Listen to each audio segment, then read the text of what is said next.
Wars usually begin with speeches, ultimatums, dramatic declarations, and at least one general pointing aggressively at a map. This one didn't. This war began because one pilot got lost. Not metaphorically lost. Not politically confused. Not lost in the fog of war. He was just actually lost. In the sky. With a plane. And a bomb. And somehow, through a combination of bad weather, worse navigation, and the kind of decision-making that only makes sense when you're already in too deep, this accidental detour managed to shove two nations closer to open conflict. No master plan. No grand strategy. Just a wrong turn at altitude and history quietly clearing its throat. Because here's the thing about history. Sometimes it's shaped by brilliant minds and bold ideas. And sometimes it's shaped by a guy squinting at the horizon thinking, that doesn't look right. The pilot at the center of this story wasn't trying to start a war. He wasn't even trying to send a message. He had a mission, a destination, and a pretty strong incentive to get back home in one piece. What he didn't have was a clear sense of where he was, or where he was about to land. And when he did land, unintentionally, in exactly the wrong place, the consequences rippled outward in a way no one could have predicted. Diplomats scrambled. Military leaders panicked. Newspapers had a field day. And somewhere, quietly, history updated its notes and wrote, well, that escalated quickly. This is one of those stories that sounds like it has to be exaggerated. Like someone added a punchline later for dramatic effect. But unfortunately for everyone involved, it's painfully real. It's a story about how modern warfare, nationalism, and international tension can hinge on something as mundane as navigation errors. About how powerful nations can be dragged toward violence not by intent, but by momentum. And about how, once something explodes, politically or otherwise, it's very hard to pretend it was just an accident. So today, we're talking about the Japanese pilot who accidentally started a war. Not because he wanted to, not because he believed in it, but because history doesn't always wait for permission. Sometimes, it just follows the wrong plane. To understand how one wrong flight turned into an international headache, we need to zoom out a bit, and by zoom out, I mean to a world that was already extremely tense and just waiting for an excuse to lose its balance. This story takes place in East Asia during a period when everyone was watching everyone else very closely, fingers hovering over diplomatic panic buttons. Japan was in the middle of expanding its influence on the Asian mainland, driven by a mix of ambition, fear, nationalism, and a deep belief that geography itself was being unfairly stingy. Resources were scarce, pride was abundant, and military confidence was riding high. Across the water sat China, vast, fractured, and under immense pressure. Internally divided, externally threatened, and painfully aware that its sovereignty was becoming more of a suggestion than a rule. The relationship between the two countries wasn't exactly friendly.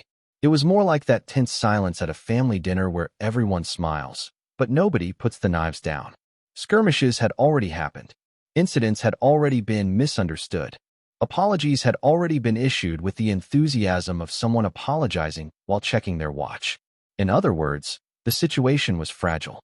Not glass fragile, more like one loud noise and everything shatters fragile. And then there was aviation. Military aviation was still relatively new, still glamorous, and still wildly overconfident in its own reliability. Pilots were treated like modern knights of the sky, brave, skilled, and assumed to know exactly where they were going at all times. This assumption, as it turns out, was doing a lot of heavy lifting. Navigation technology was improving, but it wasn't foolproof. Weather forecasts were optimistic at best. Maps were interpretive, and flying long distances over unfamiliar territory required a delicate balance of math, intuition, and blind hope. When it worked, it was impressive. When it didn't, it could get very awkward very fast. Japanese military planners believed strongly in decisive action. Swift, confident moves were seen as a way to intimidate opponents and avoid prolonged conflict. The idea was simple: show strength, control the narrative, and force the other side to react. What they didn't plan for was randomness. No one builds a strategy around a pilot misreading his position. No one writes a contingency plan titled, "In case someone accidentally lands in the wrong country." And yet, history has an odd habit of ignoring what people planned and paying very close attention to what actually happened. By the time our pilot took off, the stage was already set. The political atmosphere was heavy. Trust was thin. Everyone was assuming the worst about everyone else. All that was missing was a spark. And somewhere above the clouds, a single aircraft was drifting slightly off course, unknowingly lining itself up to provide exactly that. If this were a movie, this is the part where ominous music would start playing. In real life, it was probably just engine noise and mild confusion. And that was more than enough. On paper, the plan was perfectly reasonable, which, historically speaking, is often the most dangerous kind of plan. The mission wasn't bold. It wasn't dramatic. It wasn't even particularly important in the grand scheme of things. This wasn't a do-or-die strike or a symbolic show of force meant to send a message across the region. It was routine, almost boring. The kind of mission military planners love because nothing is supposed to happen. A Japanese reconnaissance and bombing flight was scheduled to operate near contested territory, fly out, observe, potentially strike if necessary, and return home. Simple, clean, efficient. The aerial equivalent of "we'll just take a quick look." The pilot was experienced, not legendary, but competent, trained, disciplined, and very much invested in surviving the day. He had flown similar routes before. He trusted his instruments. He trusted his maps. And most importantly, he trusted that the sky would behave itself. It did not. Weather conditions began to deteriorate shortly after takeoff. Clouds thickened. Visibility dropped. Landmarks that were supposed to be reassuring visual cues turned into vague, unhelpful shapes that all looked suspiciously the same from several thousand feet up. Rivers curved when they weren't supposed to. Coastlines appeared where coastlines definitely shouldn't be. This is where modern GPS would quietly step in and save the day. This was not the era of modern GPS. Instead, navigation relied on estimates, speed, direction, time, and the assumption that wind wouldn't decide to be creative. That assumption aged poorly. As the aircraft drifted off course, the pilot made a series of small, logical adjustments. Nothing panicked, nothing reckless, just tiny corrections based on incomplete information. Unfortunately, each correction was built on the last wrong assumption, which is how you end up very confidently flying in the completely wrong direction. At some point, the pilot realized something was off. Fuel calculations weren't lining up. The landscape below didn't match expectations. This is the moment where training tells you to reassess, to slow down, to verify your position. It's also the moment where reality reminds you that you're alone, low on fuel, surrounded by cloud cover, and making decisions in real time. Eventually, the pilot spotted what he believed was a familiar airfield. Relief kicked in. The stress eased. He prepared to land, grateful that the uncertainty was about to be over. He didn't know that this airfield belonged to the wrong country. From his perspective, he was simply concluding a difficult flight. From the ground, however, local forces were about to witness something they were absolutely not expecting. A foreign military aircraft descending out of the sky like it owned the place. No warning, no communication, just an uninvited guest arriving by plane. The plan had not included this. And once the wheels touched the ground, there was no turning back, because international incidents, much like aircraft, are much harder to take off again once they've landed. From the ground, it must have looked surreal. Imagine standing at an airfield, going about your day, when a military aircraft from a rival nation calmly appears overhead, circles once, and lines up for landing. No attack run, no evasive maneuvers, just the quiet confidence of someone who believes they are exactly where they're supposed to be. Because in the pilot's mind, he was. The plane touched down smoothly.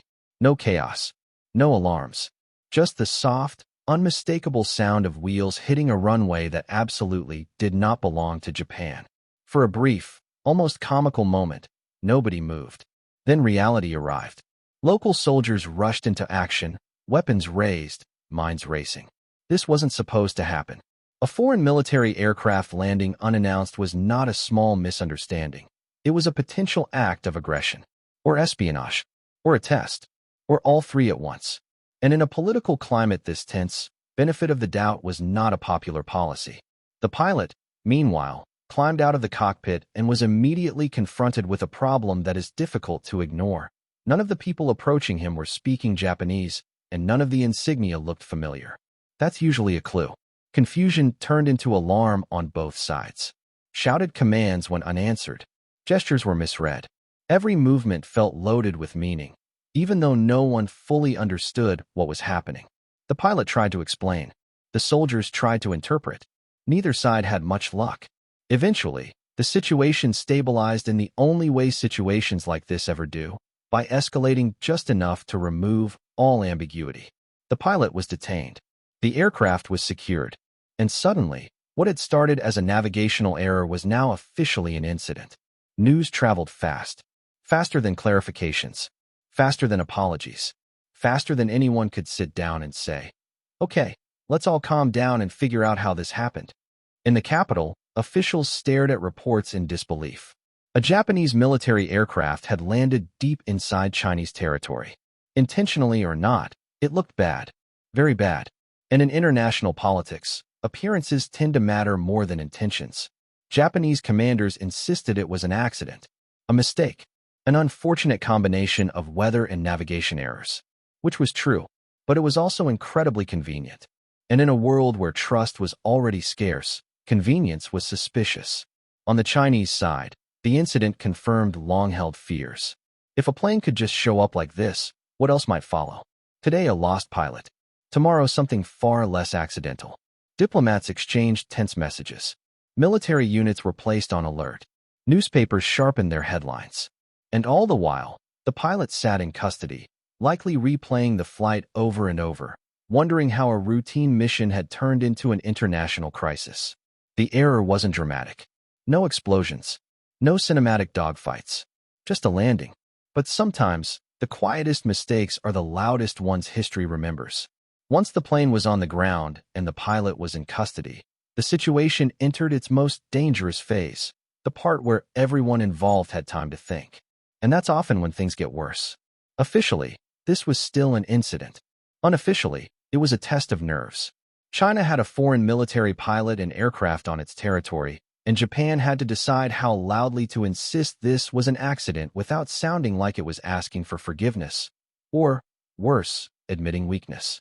Publicly, statements were careful, polite, and just vague enough to be interpreted in multiple ways. Privately, trust was evaporating by the hour. Chinese officials treated the landing as a serious provocation. Intentional or not, the presence of a Japanese military aircraft deep inside the country confirmed fears that Japan was pushing boundaries, testing reactions, and normalizing intrusion. The fact that the pilot claimed to be lost didn't help much.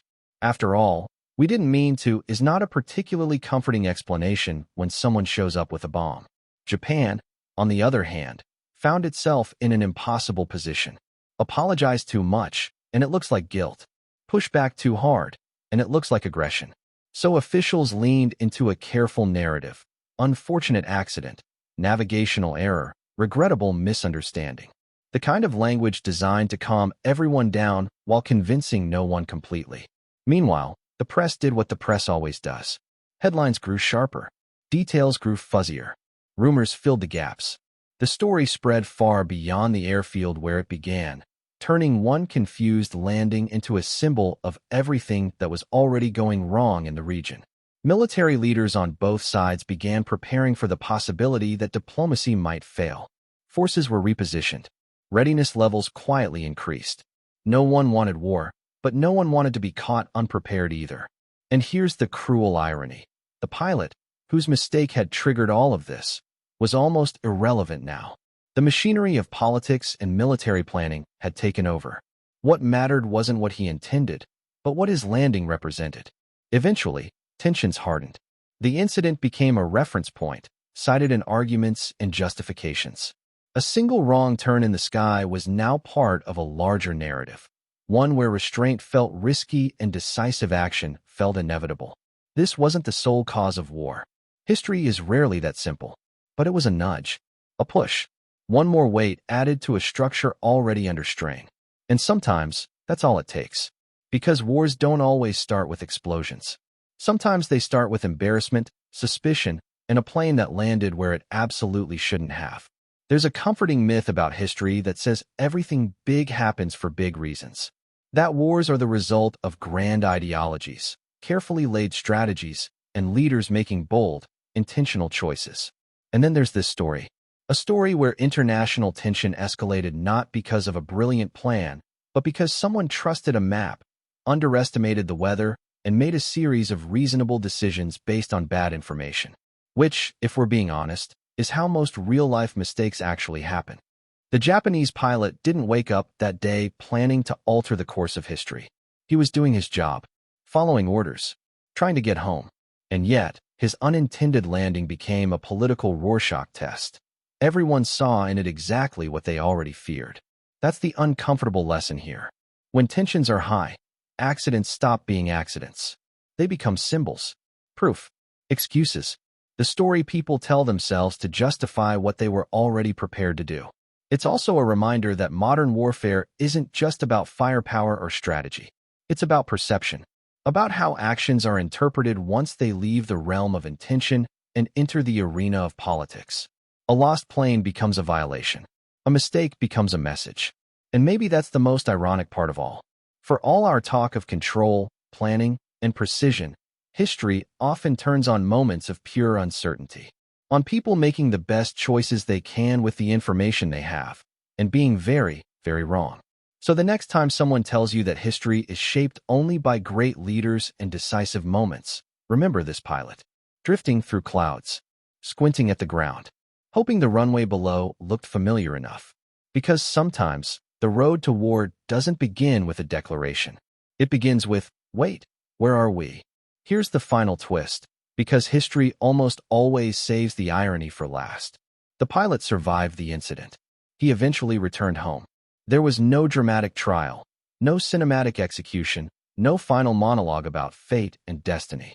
In fact, his personal story quietly faded into the background, overshadowed by events far larger than him. Which might be the most merciful outcome possible, considering how close he came to being remembered as the guy who accidentally started a war. But the incident itself lived on. It was cited in debates, referenced in justifications, and folded neatly into the long list of reasons explaining why relations had broken down beyond repair. Over time, it stopped being described as a navigational error and started being remembered as a provocation.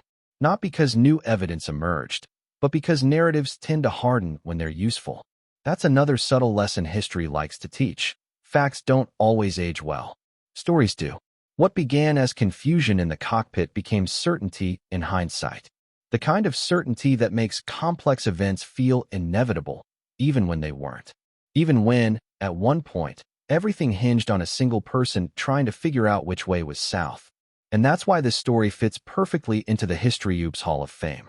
Not because it's funny in a laugh-out-loud way, but because it's absurd in the deeply human sense. It reminds us that history isn't just shaped by ambition and ideology, but by weather, guesswork, and moments of quiet panic. So next time someone says, one person can't possibly change the course of history, remember this pilot. Remember the wrong runway. Remember how thin the line can be between routine and catastrophe. If you enjoyed this dive into one of history's most awkward detours, make sure to like the video, subscribe to the channel, and leave a comment telling us which historical mistake you want us to explore next. Because history is full of brilliant plans, and even more brilliant oops moments. See you in the next one.